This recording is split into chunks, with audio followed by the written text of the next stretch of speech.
kí a ní. lónìí mo kọ́kọ́ rí ibà o. ìlàyé aláwùrà bí dákun má padà lẹ́yìn èmi ọmọdé tí ń fẹnu kọrin. àmì àtẹ̀mí náà. bàbá kọ́kọ́ dójú eré ìbò olódùmarè là ń kọ́jú o. ọ̀gbàgbà ńlá olókìkí ìṣẹ̀ǹbáyé ọba bánisọ̀rọ̀ mọ́mọ́ tán ni jẹ́. béwúrẹ́ bá jí abara nẹ̀bá ògiri bágùntàn bọ̀lọ̀jọ̀ ló bá jí abara nẹ̀bá ògiri. bẹ́ẹ̀ ni bó ti rí gan-an nù. lónìí ó di ilé ìjẹ̀bú ọmọ èrè ni wà. mrs Tèmítọ́pẹ́ o olúwayẹmí sí ọmọ ayọ̀délé ẹ máa fi yè bọ́rọ̀ ọmọdé tí ń kọrin lọ. bẹ́ẹ̀ ni wọ́n lé sí i. ìjẹ̀bú nìyí ọmọ èrè ni wà. ìjẹ̀bú bó bá gẹ́gẹ́ ni wù wọ́n. jẹ̀bú àwọn tiẹ̀ níwìn ní. béèrè ilẹ̀. a ní bó bá wù jẹ̀bú àwọn tiẹ̀ níwìn ní o.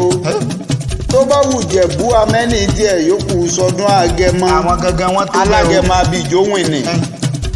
wọn ò gúgú mégún wọgbó bára rí. ìbà ní mégún wọgbó rẹ́mọ. àwọn ọmọ abíjú ìjẹ̀bú tí ń fọkọ ẹ̀ jápè náà. bẹ́ẹ̀ ni. ọmọ adúrún mádé o. ilẹ̀ ọmọ adúrún mọ́sùn pẹ̀dì ẹ̀jẹ̀. ọmọ adìyẹ bò lókùn ó mélòó. aró òrokùn bẹ́ẹ̀ lára òrò adìyẹ. bẹ́ẹ̀ ni. ọmọ òsè ni òyọ̀yọ̀ ń yọ̀. orí mi sì òyọ̀ dákúmọ́yọ̀ mọ́ òsè ni ó lè pani. béèrè ọ̀gá mi. ọmọ dúdú ilé ò mọ bẹ́ẹ̀ sè. pupa tó mọ bẹ́ẹ̀ sè òkúkú sí ńlé o. nínú ilé àwọn bàbá ẹyin ni. ọmọ mo rẹ́yẹ wọn ò mọ̀ rókò o. mo rókò tán ẹyẹ sì ti lọ. ẹ̀yin náà wà bẹ́rí mo ní súnlé wọn ò rọ́bẹ. ọbẹ̀ tí ń bẹ ń lé ohun èèwọ̀ ni fún àwọn bàbá tó ń gbé bí yín lọ́mọ. ìjẹ̀bú ni yín ọmọ èrè ni wà. bẹ́ẹ̀ni. ọmọ onígbò kan àjèjì wọn ò gbọ́dọ̀ wọ̀.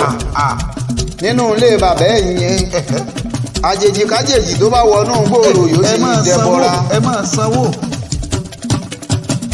ìjẹ̀bú ni ọmọ èrè ni wà. àwọn ìjẹ̀bú nù. ọmọ olówó ṣẹ̀ǹbáyé kówó kúkú sí ó tó gbòde kó tó wá dowó ẹrú kó tó dowó ọmọ. wọ́n ní baba ń lówó. ìjẹ̀bú ní náwó dọ́là kóyìnbó tó kówó dé. ìgbà tówó dọ́là dé lówó ọ̀hún wá pọ̀ sí kó tó wá dowó ẹrú kó tó dowó ọmọ. owó ti yarọ lé wọn. ọmọ ẹlẹ́kùnlé àjòwìrè òsàjẹ dàbí onílé yìí. béèrè ọ̀gá mi. ni wọ́n fi ń pé itọ́ jẹ̀bú owó gẹ̀lẹ̀bẹ̀ jẹ̀bú owó ìgbẹ́ jẹ̀bú owó ní ọ̀gá ọ̀tún mi. jẹ̀bú owó òsì jẹ̀bú owó dúdú jẹ̀bú owó pupa jẹ̀bú owó gbogbo jẹ̀bú tí mo mọ̀ gbogbo wọn ní wá ló fún lọ ọ̀nà mímí náà. ìjẹ̀bú ńlẹ̀ ọmọ èrè ni wà. tí n bá ń kì yín lọ́wọ́ mo mọ̀ náà lé àwọn bàbá tó ń dé bí yín lọ́mọ. kò sí rọ́ńbẹ́ ọ̀gá mi. mrs Tèmítọ́pẹ́ o olúwayẹmí sí o ẹ̀yin da. aya Samuel Ezekiel abu máa ń bọ̀rọ̀ ẹnu mi aya wọn nípínlẹ̀ Ẹdó ebe yìí mo ń kí lọ́wọ́ onígangan ní sọjọ́ ọ̀bí ẹ̀yin lágbo olódùmarè tó dáyé o lágbo olódùmarè ọba oníbú ọrẹ àjíǹde aró máa jẹ́ ara ẹ̀yìn ó sì máa lè kó nílé ìsakọ̀tara kú wárápá máa ń le ẹ ò sì ní bọ́ tágànà kẹ́ ẹ tẹ́lẹ̀ wọ yàrá ẹ̀ ní ìgbà tó bá dìwò yá àmọ́dún mo ní akíra wa ti dìtì ìran owó tọmọ ta ikú bọ̀rọ̀bọ̀rọ̀ tí ń bá àárí àwọn wà kíre ó relédè yín o kíbi ó máa yà lójú ọ̀nà yín lọ́jọ́ gbogbo lágbo olódùmarè ẹ wá ní táwọ́ náà ọdọọdún ni sápóruwé ọdọọdún ni màrìwò sọ̀sọ́ o ìgbà tó bá dìbò yá àmọ́dún mo ní akíra wa ti dìtì ìran owó tọmọ ta ikú bọ̀rọ̀bọ̀rọ̀ tí ń pa àárí àwọn wà.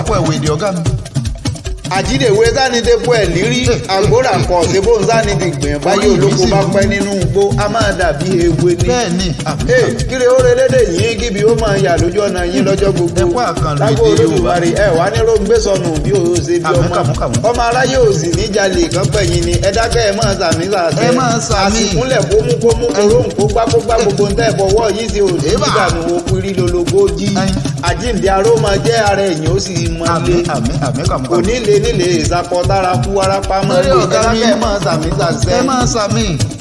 alẹ́ ti sọdún èyí o ẹ ṣe tẹ̀yìn o happy birthday to you o happy birthday o.